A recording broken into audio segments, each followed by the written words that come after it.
S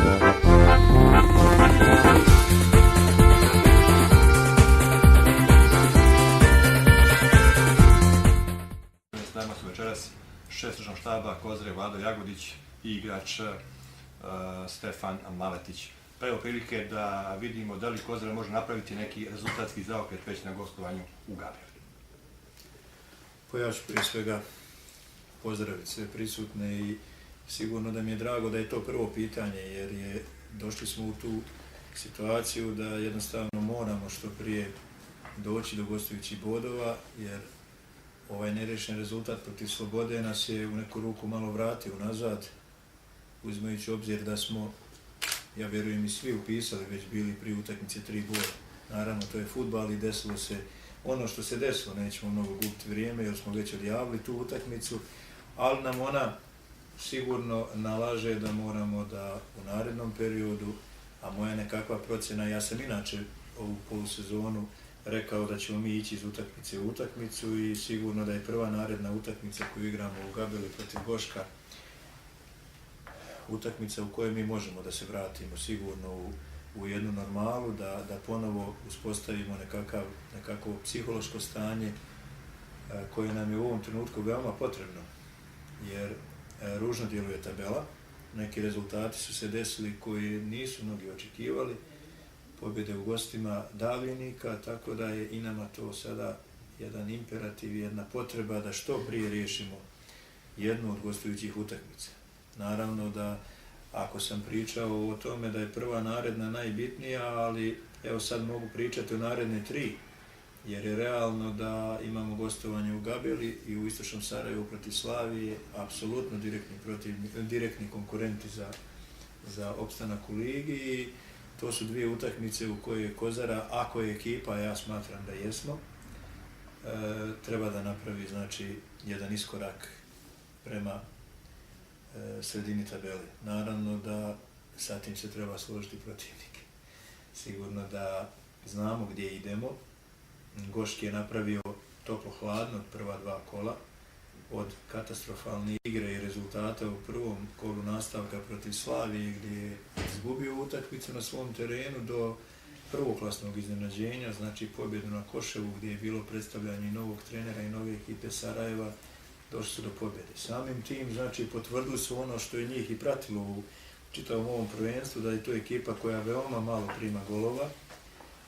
Znate i sami da su oni primili samo 16 golova, mi smo za sada 18 i da smo i jedna i druga ekipa možda u prvih 5 ekipa, ja mislim, po najmanje primljenim golovima. Ali isto tako kao i mi veoma neefikasna bila do dolaska Džafića. Evo sad Džafić je igrač koji je napravio tu jednu prevagu, igrač koji je njima nedostajao i evo dao je 3 gola u 2 utakmice, donio je 3 boda i upravo iz tog razloga i napominjem da znamo s kim igramo. Ja mislim da je više suvišno pričati šta sve promašavamo i ja se nadam da je ovo utakmica u kojoj bi mi morali da napokon da nam se vrati svi ovi promašaji, jer mnogo smo šansi promašli i mnogo više nego što smo mogli očekivati i iz tog razloga i nemamo dovoljan broj bodova. Evo sama utakmica protiv Slobode je po meni 100% šanse smo promašili i nadam se da će Gabela biti teren u kojoj će nam se neke stvari vratiti. Ja vjerujem u ovu ekipu, međutim ja sam bio igračima u ovoj sedmici kad smo analizirali Slobodu da je jednostavno moraju preuzeti na sebe i dio odgovornosti za određene situacije u terenu u toku utakmice. Jer možemo sve taktički da pripremimo, možemo da znamo kako protivnik igra, možemo napraviti igru kako ćemo parirati protivniku, ali kad dođe prilika i kad se igrač nađe u prilici, onda on to treba da riješi. Nažalost, nama se dešava, ne mogu zamjeriti ni Pehilju, jer je momak preuzeo na sebe odgovornost da šutira penal u 70. minuti. Ne mogu zamjeriti ni u prvom poluvremenu ni Letiću mnogo toga, ali mogu zamjeriti i Kojiću i Ujiću koji su iskusni igrači koji su promašili ono što se ne promašuje. Samim tim očekujem sigurno dobru utakmicu u Gabeli. Mi nećemo ići tamo da se branimo, ja to odmah sad mogu da kažem, jer želimo što prije doći do gostujućih bodova. Možda je u ovom momentu i za nas i dobro što su oni pobijedili na Koševu, jer pretpostavljam da je za njih Kozara vjerovatno otpisana ekipa i mi ćemo to pokušati da iskoristimo.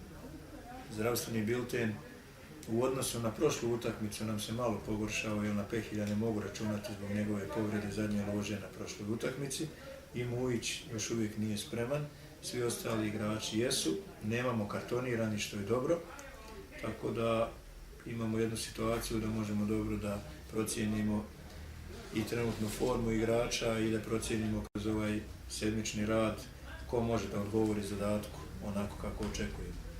Samim tim, sastav tima u ovom trenutku ne mogu izdiktirati jer zna se da mi igramo u nedjelju, imamo još sutra i prekosutra 2 treninga, ali znam i mogu vam najaviti da ćemo igrati ofanzivno sa 2 napadača klasična jer nemamo što izgubiti.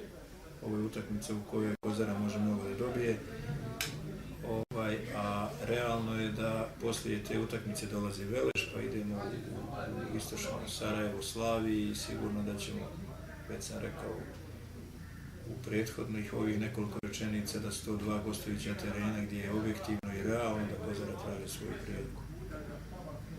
Postići gol u gostima je za nas misaona imenica bila, još uvijek jeste.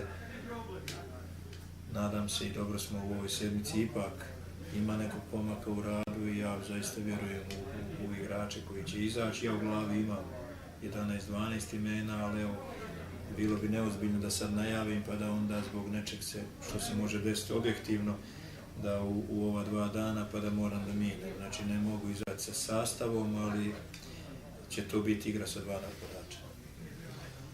Dobro, hvala. Sa nama je također i Stefan Maletić, igrač koji je u protekla 2 kola pokazao da je dosta značajno pojačanje za Gradiškog premier ligaša. Svakako da će odbrana biti na težem ispitu, nešto slično kao u Banja Luci. Istina da Gošk nije borac. Može li Kozara iz odbrane stići do nekog povoljnog rezultata? Ja isto htio da pozdravim sve ovdje prisutne. Mislim što se tiče odbrane da imamo veoma iskusnu odbranu koja ima dosta utakmica iza sebe, što je isto trener naglasio da ne primamo dosta golova, da smo veoma stabilna odbrana.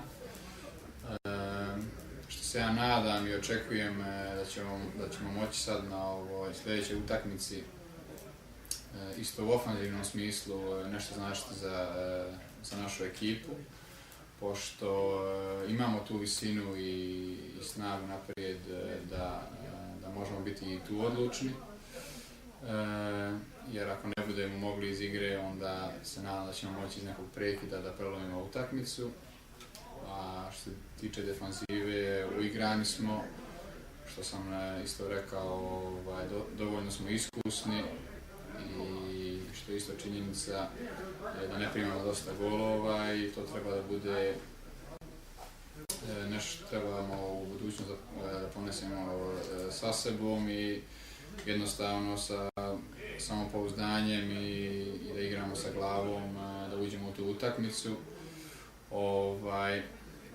I ja sam uvjeren da ćemo to privesti kraju kako svi žele ovdje u Kozari. Hvala najviše, ako ima kolega neko da postavi pitanje, izvolite.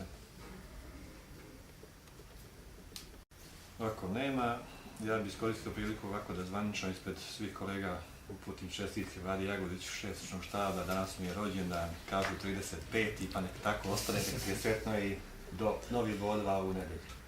Hvala za Kozara! Hey, hey, Kozara! Hey, hey, Kozara! Hey, hey, hey!